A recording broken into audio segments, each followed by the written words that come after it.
or down on the Côte d'Azur at the bottom of the track. We'll have a neutralised lap before the race starts. We'll hear the gun to hear the race start. And basically what happens is every other lap, the rider at the back of the bunch is eliminated from the race. And essentially the last man standing is going to be the winner. We're obviously going to hope for no crashes, but yeah, every other lap we're going to hear the bell and the rider at the back will get taken out of the race. We just saw a little shot there of the handlebars of that rider. They've got a box on there which will light up when they have been eliminated, so there shouldn't be any excuse for not realising that you have been eliminated from the race. But it does require some quick judgment from the officials, from the commissaires, looking at the replays very quickly, look at the photo finish over the line. It can be very, very tight. Just looking at those riders' back wheels as they cross the line every other lap. So always a crowd pleaser. Normally an event that we see as part of the Omnium, but now a standalone event here at the European Championships. Always hotly contested, always a real crowd pleaser, like I say. And also a great warm-up for anybody that wants to compete in the Omnium later this week. But equally, you know, whenever there's a European title on the line, a gold medal, a championship jersey, that's always going to be very special. Yeah, funnily enough, the Elimination and the Madison were the first European Championship events, and they've been going for many, many years as standalone events held at various different Grand Prix meetings and races over the years. And it's only recently that we've had this full program of European Championships. There you can see the elimination box on the handlebars. So when a rider is eliminated, that box will light up and vibrate. The rider's name will go up on the scoreboard, and historically we have a judge in the track centre holding up the country of the rider that's been eliminated. As we're looking at one of the most experienced riders in this field, Nico Selinati from Switzerland. There's only two standout riders here that have been around for a long time. Selinati is one of them, and Rogovac from the Czech Republic is the other. With the exception of those two, we've got a very, very young field indeed here. JB Murphy from Ireland has been around a little while, but apart from that, Joe, it really is a sign that nations are trying to get that new blood out there at the start of this 4-year Olympic cycle, or 3-year, sorry, Olympic cycle. Yeah, definitely. Short Olympic cycle now, so yeah, it really is time to get those young riders getting that experience. I think Thomas BOUDAT from France is the other rider that I picked out here. Just saw a shot of him there. Yeah, sorry, I missed him. Yeah, no, he's another rider that's another one to watch here. But like you say, a real mix of youth and experience. But it's so valuable to have this sort of experience as a young rider. Part of it is the actual racing, and racing against riders from different nations that you won't get to do when you're training at home. But a huge part of that is just going to a major competition, preparing for that, going through the flight, staying in a hotel, going through the taper, all the other things that come with going to a competition that you can't really replicate quite so well in training at home, and you know, the nerves of race day, all that sort of thing. So and it all will pay off hugely for these riders going forward in the rest of their career. Yeah, and that's an interesting one that I've got on my list of things to talk to you about at some point during the week, because the World Cup process has changed. We've not got these 3 and 4 day flyaway World Cups around the world that we used to have, and you know, I'm very interested in your thoughts, not now, but in your thoughts in, you know, how that's going to affect riders, because that really was sort of a dress rehearsal for the World Championships, and we can do it now because they're just changing this thing, this vibrating box. So you know, that, Joe, is going to affect riders, isn't it? Yeah, and some riders will be happy spending time at home training and will know exactly how to prepare for a major competition and sort of not need those race days. Other riders love racing, live for the racing, need that racing to keep motivated. You've also got travel involved when you go to any major competition, so that's always a factor that you need to think about. You know, the more you travel, the more flights you have, the more jet lagged you are. That impacts on your training as well. So it sort of swings and roundabouts, and we'll see some riders sort of look at the race program and be happy, some less happy. But definitely when it comes to track cycling, you need to grab any racing opportunity you can get, because there are a lot less days of racing than what you get in events like road racing, for example.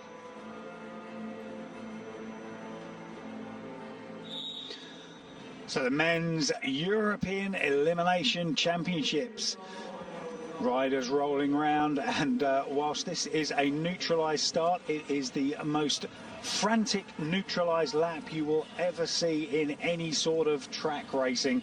Riders absolutely desperate to get to the front of this race as they start the race. like I say, 250 metres of fighting to get to the line, and straight away from the off, it's Belgium that are in trouble at the back. Yeah, we use the term neutralised very loosely there because, like you say, very, very fast opening lap. Everyone jostling for position. We just heard the bell then, so that means next time round the rider at the back of the field will be eliminated. So all eyes on the back. We're seeing British and Irish riders safely at the front at the moment, but all eyes on the back of this race and who's going to be first out. Looks like Austria trying to get out of trouble there, and it looks like the rider from Denmark, and that's a real big surprise that Denmark there is eliminated, a team that we saw have great success on the track the last few years, and Denmark the first elimination in this race, and that was Robin Skivels.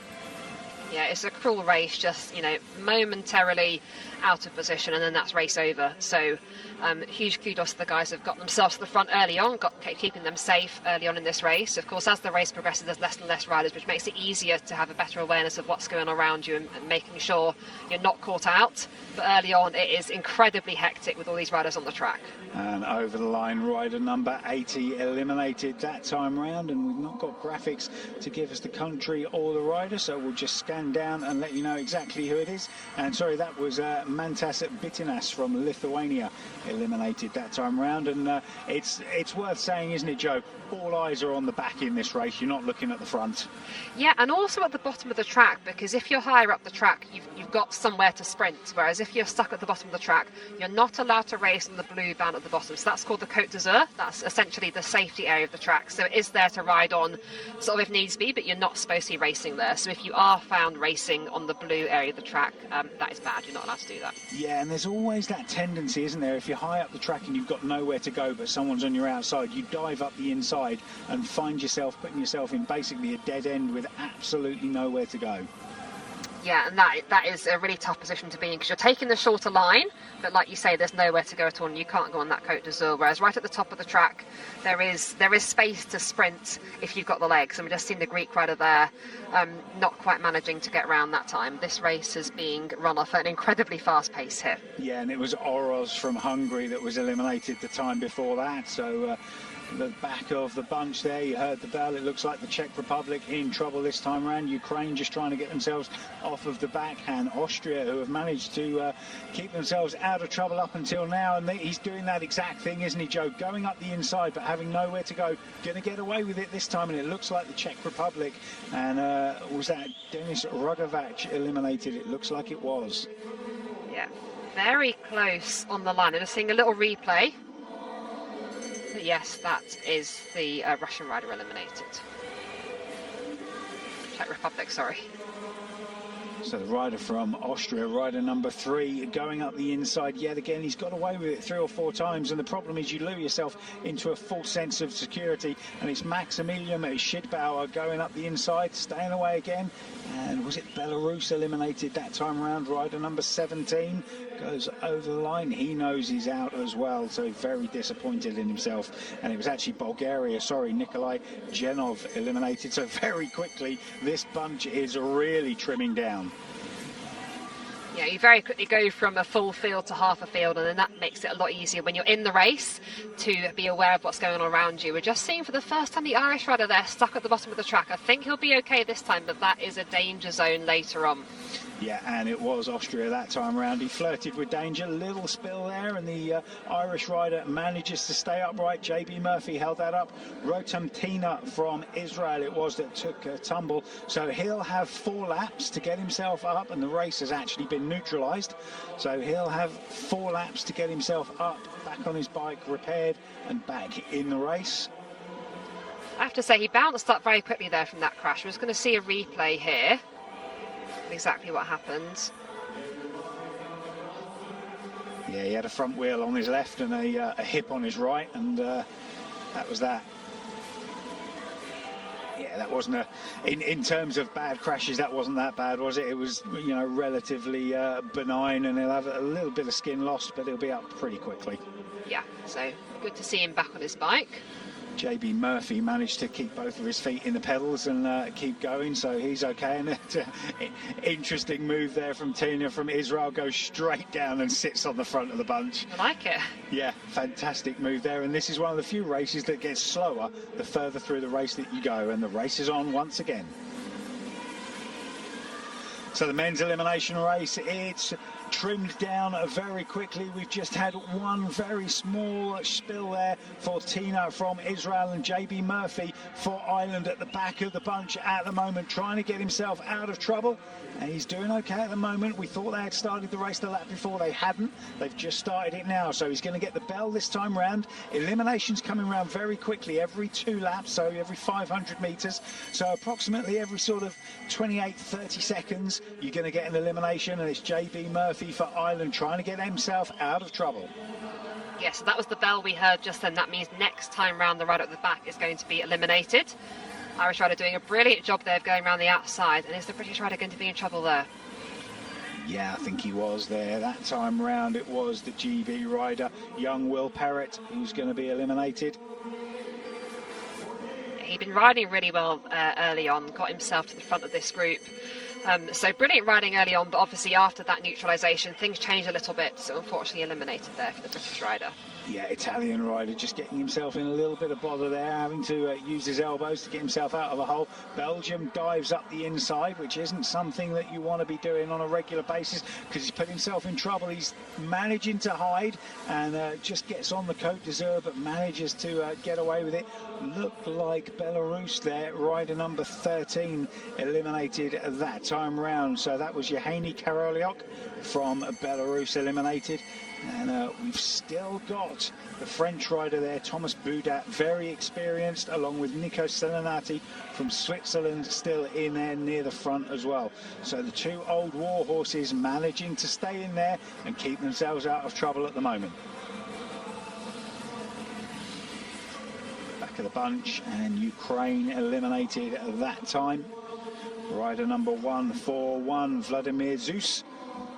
So we've got about half the field left now, and at the back looks like Poland needs to get themselves out of trouble. JB Murphy with that move, a couple of eliminations ago, got himself around the outside, dropped down at the front of the bunch, and has managed to stay there ever since. You can see Germany now just looking behind to see where the rider from Poland is, knows that if he can just keep him there, puts him in trouble.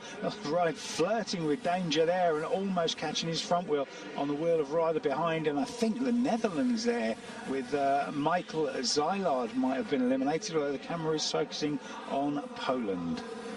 Now I think we've got confirmation there it was the Dutch rider out. I'm just going to see a little replay of that.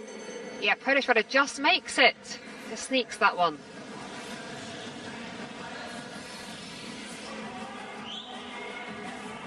So 11 riders left in this elimination.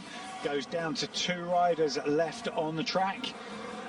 JB Murphy staying on the front, French rider just on his hip there, Thomas Boudat. Belgium now in that famous light blue, just coming around the outside to keep themselves out of danger.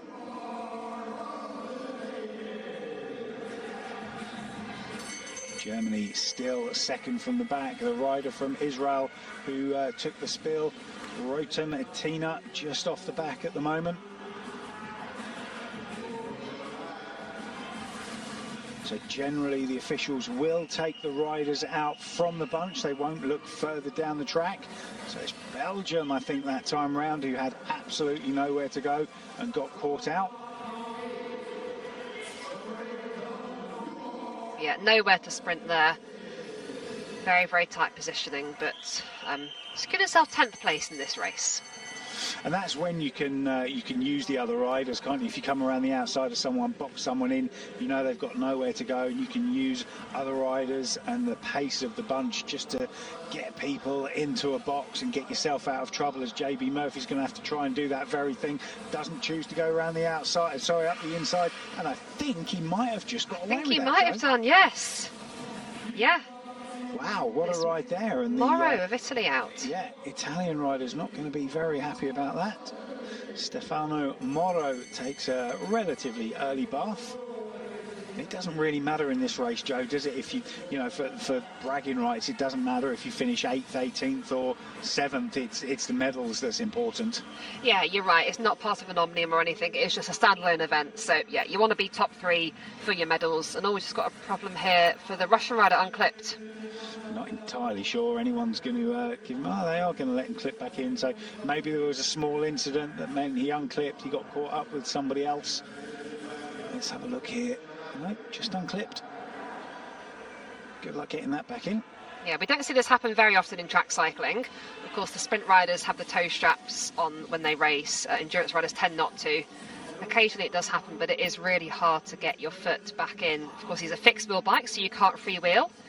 And when you're going fast in the race, you're revving at a very high cadence, so it can be very tricky to try and get that foot back in. So they've neutralised the race, and hopefully he'll be able to get himself back into this group. Yeah, probably right at the front. Yeah, why not? Use that opportunity to drop down right at the front of the bunch, and Germany, I think it was, just thought about throwing an attack up the inside, thought better of it, and the race will start next time round. And as we said earlier on, Joe, this is one of the few races that gets slower the further into the race you go. Yeah, that neutralised lap at the start, completely hectic, very loose use of the word neutralised, and then, yeah, like you say, can get a little bit steadier as the race goes on. A little bit easier to control, a little bit easier to be aware of what's going on around you. Then occasionally we can see the last lap very cat and mouse when you've just got those two riders left in the race. Yeah, almost like a match sprint, isn't it, with just two riders on the track. Not quite track stands, but they do end up at the top of the track watching each other very closely. Thomas BOUDAT trying to pull off what his compatriot Thomas Benjamin does on a regular basis and win these events. We haven't got Elia Viviani here. He's still got road commitments for the next couple of weeks. Not sure if he's going to rock up for the Madison, and neither was Marco when I spoke to him earlier in the week, as Spain it was that time over the line eliminated. So Martorell Haga from Spain eliminated, and what are we down to? About 7 riders now.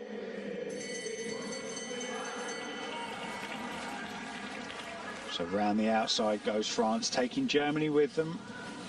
Russia it was, just trying to push them off of the wheel. And JB Murphy has he's been in the wars, he's almost been eliminated, he's been part of a crash, and he's still managing to get himself out of trouble. And once again, round the outside, it's the rider from Poland that's eliminated, and JB Murphy survives and lives to fight another day. Yeah, and as you were saying, we can see the pace just ease off there. Rider just sitting up the track, just a little rest after that sprint. Now just looking at each other, getting themselves back in position for this next sprint. That was the bell. So BOUDAT again comes to the front with Russia just on their inside, and they'll look at each other, they'll know where they are, they'll know that they can cause problems for the riders trying to come around the outside of them. BOUDAT there just does a good job of holding riders up on his hip, and unfortunately JB Murphy that time round couldn't get himself out of the hole and just misses out. Almost got in front of the German rider number 63, but couldn't get there. So JB Murphy finishes 7th. Thomas BOUDAT seems to be bossing this one at the moment. The exceptionally experienced French rider. Looks like he's going a little bit head-to-head here with Selinati from Austria. So round the outside, 114, knows that he's in trouble, knows that he's got to get out of the box, and does a fairly good job of doing so. I think that's the Hungarian rider. No, it's Germany. Well, even that, the rider didn't really know who was out that time round, so our graphics are letting us down a little bit here and the scoreboard, but 4 riders left. France now with Thomas BOUDAT trying to chase down the little attack. Selinati's got to get himself out of trouble here as Russia go around the outside, and Selinati looks like he's surrendered, and he has indeed.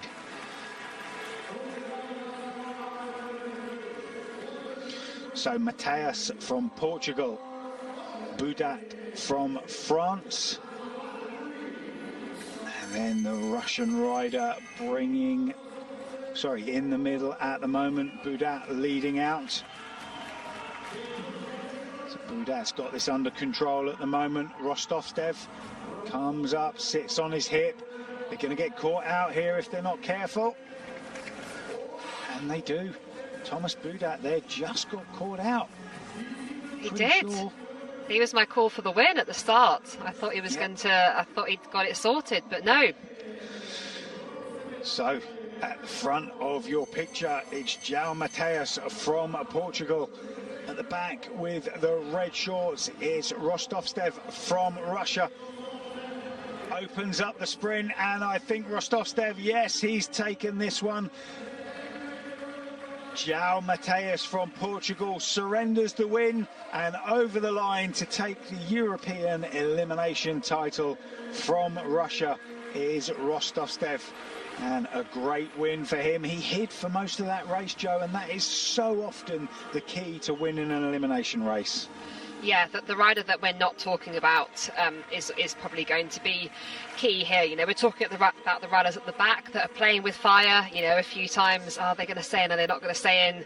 We talk about the riders at the front who are in a safe position, but of course using a lot of energy there riding into the wind. But yeah, you're exactly right. Riders that we don't speak about much come good at the end of this elimination race, and very well deserved win there.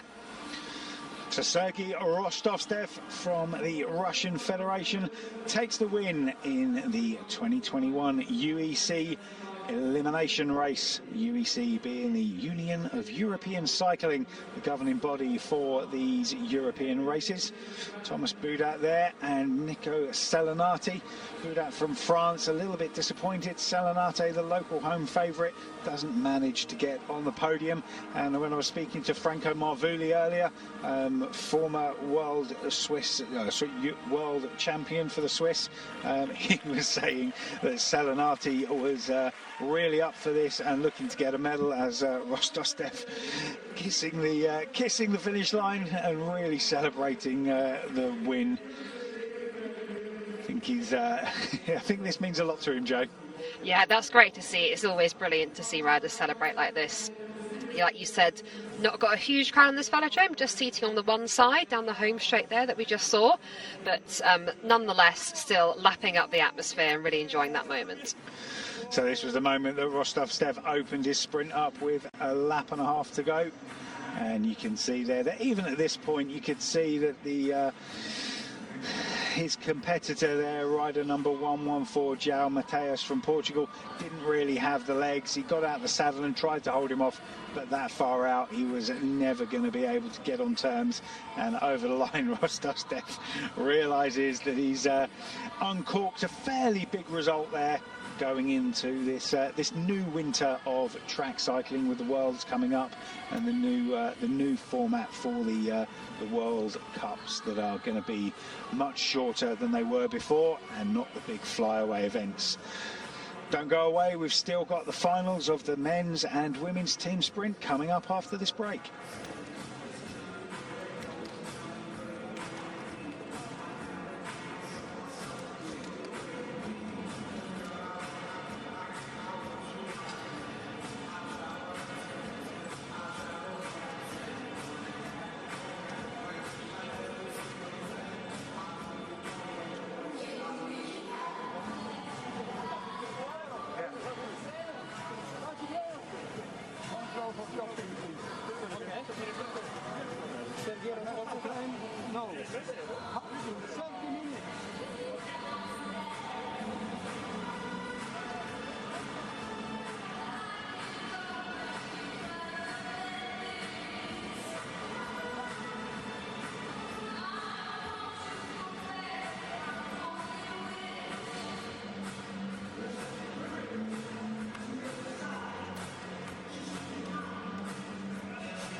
Welcome back